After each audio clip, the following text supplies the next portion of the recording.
Assalamualaikum warahmatullahi wabarakatuh.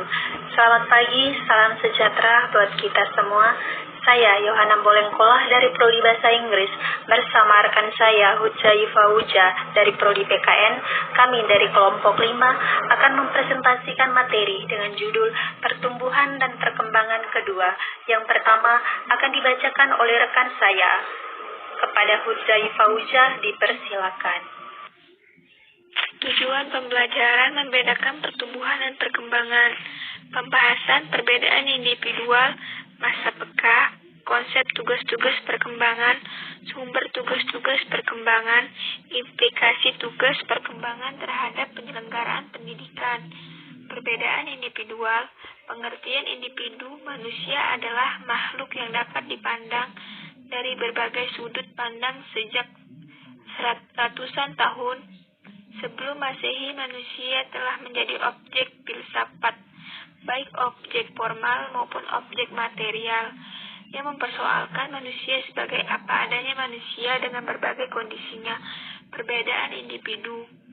Dalam aspek perkembangan individu dikenal ada dua fakta yang menonjol, yaitu yang pertama, semua diri manusia mempunyai unsur-unsur kesamaan di dalam pola perkembangannya.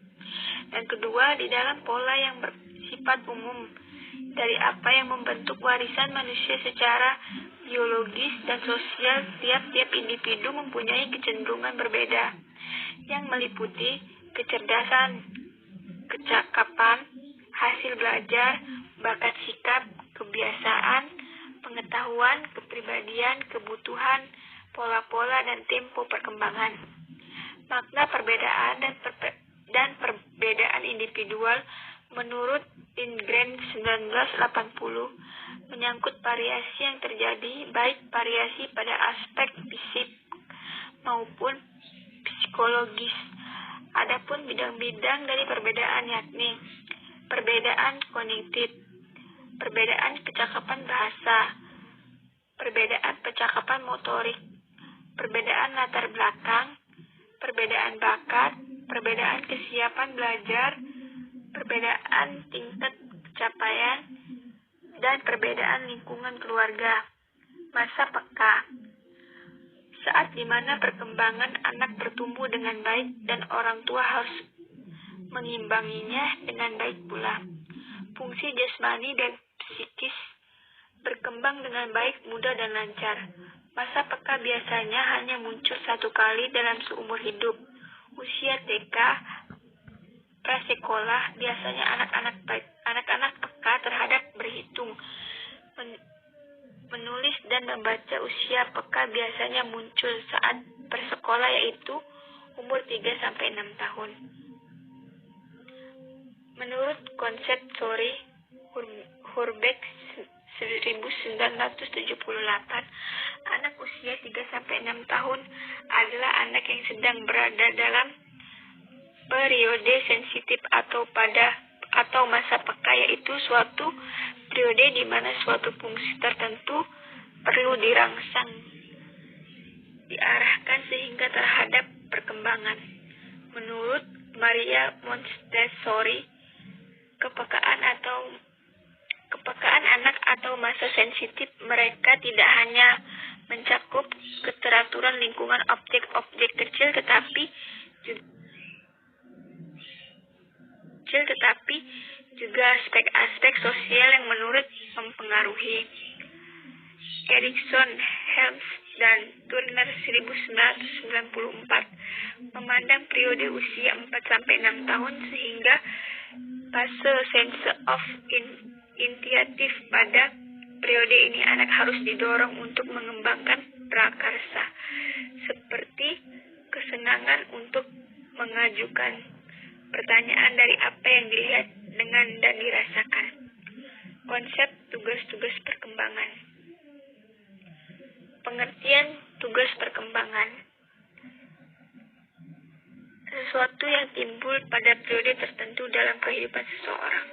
Adapun menurut Robert Havighurst, tugas perkembangan ialah tugas yang terdapat pada suatu tahap kehidupan seseorang yang akan membawa individu kepada kebahagiaan dan keberhasilan dalam tugas-tugas pengembangan berikutnya, yaitu apabila tahap kehidupan tersebut dijalani dengan berhasil. Sedangkan kegagalan dalam melaksanakan tugas pengembangan akan mengakibatkan kehidupan tidak bahagia pada individu dan kesukaran lain dalam hidupnya kelak. Tugas perkembangan untuk masing-masing fase dan sejak bayi sampai usia lanjut dikemukakan oleh Happinghurst sebagai berikut.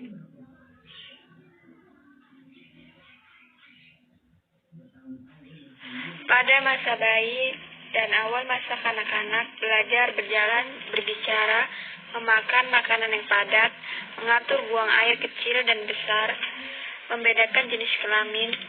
Pada masa kanak-kanak, belajar keterampilan-keterampilan fisik yang diperlukan untuk permainan yang sederhana, bergaul dengan teman sebaya, menyesuaikan diri dengan keadaannya sebagai wanita atau pria, dan perkembangan keterampilan-keterampilan dasar untuk membaca, menulis, dan berhitung. Pada masa remaja, menerima keadaan jasmaninya dan menerima serta menjalankan perannya sebagai pria dan wanita, mengadakan hubungan baru dengan teman sebaya dari kedua jenis kelamin, terutama dengan anak lawan jenis, mencapai kebebasan emosional dari orang tua dan orang dewasa lainnya agar supaya jangan terlalu terikat. Pada masa dewasa awal, memilih calon suami atau istri, belajar hidup bersama suami atau istri, memuai hidup bersama keluarga, mengasuh anak-anak, dan mulai bekerja. Pada masa setengah baya, mendapatkan tanggung jawab sebagai orang dewasa yang menjadi warga negara dan hidup bermasyarakat, menentukan dan hidup sesuai standar hidup yang berhubungan dengan ekonomi, membantu anak-anak remaja menjadi orang dewasa yang bertanggung jawab dan berbahagia. Pada masa tua, menyesuaikan diri atau berkurangnya kekuatan fisik dan kesehatan, menyesuaikan diri pada masa pensiun dan penghasilannya yang berkurang, mengadakan hubungan yang erat pada orang-orang seumur.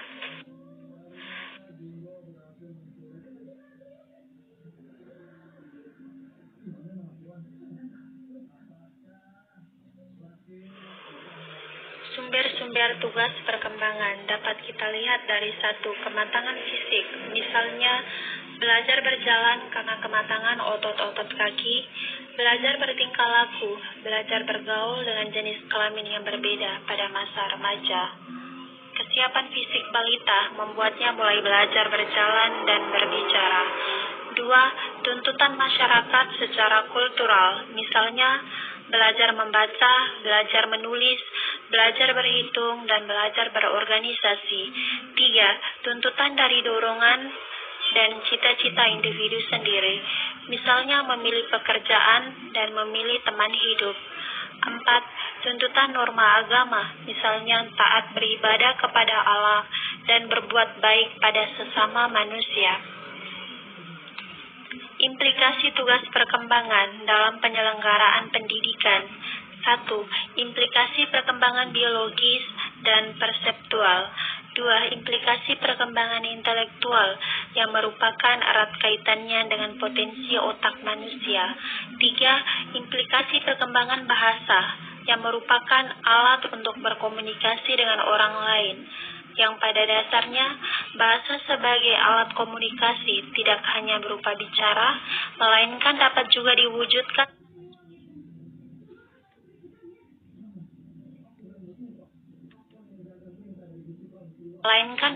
diwujudkan dengan tanda isyarat tangan atau anggota tubuh yang lainnya yang memiliki aturan sendiri. 4.